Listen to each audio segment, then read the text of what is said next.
Qo'limdagi narsaga e'tibor bering. Buni nima ekanligini juda ham yaxshi bilasiz. Videoni oxirigacha ko'rsangiz, bunga qanday egalik qilish kerakligini batafsil tushuntirib o'taman.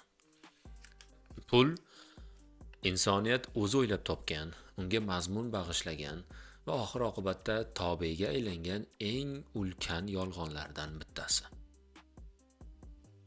Hozirgi zamonaviy hayotimizda pulsiz hech bir ishni qilib bo'lmaydi. U shunchalik beqiyos ahamiyatga ega bo'ldiki, o'zi aslida pul mahsulot, tovarlarni qiymatini o'lchash uchun ishlatilgan bo'lsa, o'ylab topilgan bo'lsa, hozirgi zamonimizda deyarli hamma narsani qadr-qimmatini pul bilan o'lchayapmiz. Xo'p, pulning kelib chiqishi qayerga borib taqaladi? Insonlar o'zaro oldi-berdini oson qilish uchun pulni o'ylab topishgan. Bu qog'oz shakliga kelgunga qadar turli xil boshqa ko'rinishlarda bo'lgan.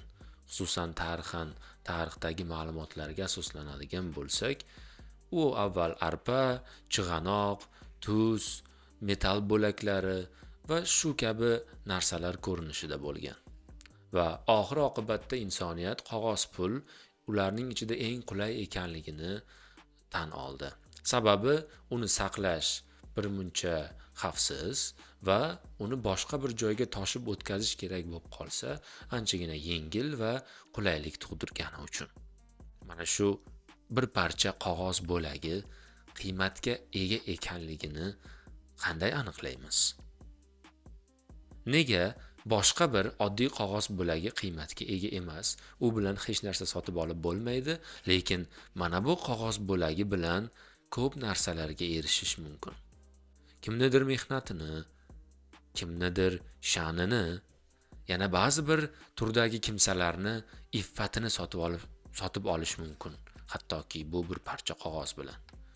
Bu qachon qiymatga ega bo'ladi? Nega qiymatga ega o'zi bu bir parcha qog'oz? Hech o'ylab ko'rganmisiz? Sababi biz buni qandaydir qadr-qimmatga ega ekanligiga umumiy butun insoniyat sifatida ishonamiz.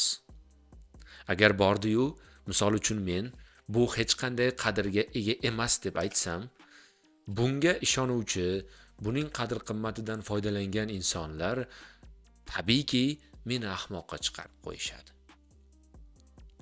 To'g'risini aytganda, haqiqatda ahmoqning gapini aytayotgan bo'laman. Yoki bo'lmasam oddiy boshqa bir bo'lak qog'ozni olib, sotuvchiga menga mahsulot bering mana shu uchun desam ham, sotuvchi meni o'sha zahotiyoq haydab soladi. Va bu to'g'ri qiladi. Sababi men qiymatga ega deb o'ylagan o'sha oddiy qog'ozga sotuvchi qiymatga ega ekanligiga ishonmaydi.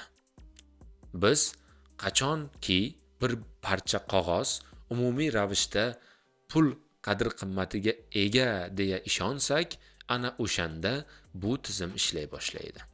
Eslab ko'ring, yoki o'zingizni bolaligingizda yoki hozirgi kunda bolalarni o'yinida bir e'tibor berib qarasak, ularni o'yinida sotuvchi o'laroq rol o'ynayotgan bola va xaridor bo'lib o'zini tutayotgan bola oddiy daraxt barglarini pul sifatida ishlatsa, unga mahsulotni o'sha bolakay sotuvchi hech ikkilanmay beradi. Sababi aynan o'sha o'yinda daraxt barglari pul ekanligi, qiymatga ega ekanligiga ikki taraf ham ishonadi. Bizni hozirgi bo'lgan pulga munosabatimiz ham xuddi mana shunga o'xshaydi. Katta ehtimol bilan videoni boshida ko'rsatganim pul va bunga qanday egalik qilishingiz mumkin degan gap bilan siz bu videoni tomosha qilayotgan bo'lishingiz mumkin. Va aslida bu sizning aybingiz emas. Achinarlisi hozirgi zamonda biz pulga mana shunday katta qadr-qimmat, qiymat berib qo'yapmiz. Yo'q, men aytmoqchi emasman, pulsiz yashash kerak. Pul bizga kerak emas deb ta'kidlamoqchi emasman. Hozirgi zamonaviy jamiyatimizda albatta bu narsa deyarli imkonsiz. Busiz muomala qilib bo'lmaydi. Faqat shuni aytmoqchimanki, biz pulga egalik qilishimiz kerak.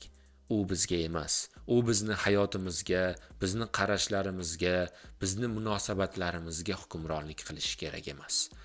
Biz uning hukmdori bo'lishimiz kerak. Aytmoqchi bo'lganim, hayotimizda nimalarga yuksak qadr beryapmiz-u, nimalarni uning o'rniga qurbon qilayotganimizga bir e'tibor qarataylik. Agar sizni ongingizda qandaydir bir uchqun porlagan bo'lsa, biz bu yerda niyatimizga yetdik. Omon bo'ling, keyingi fikrlashgungacha xayr.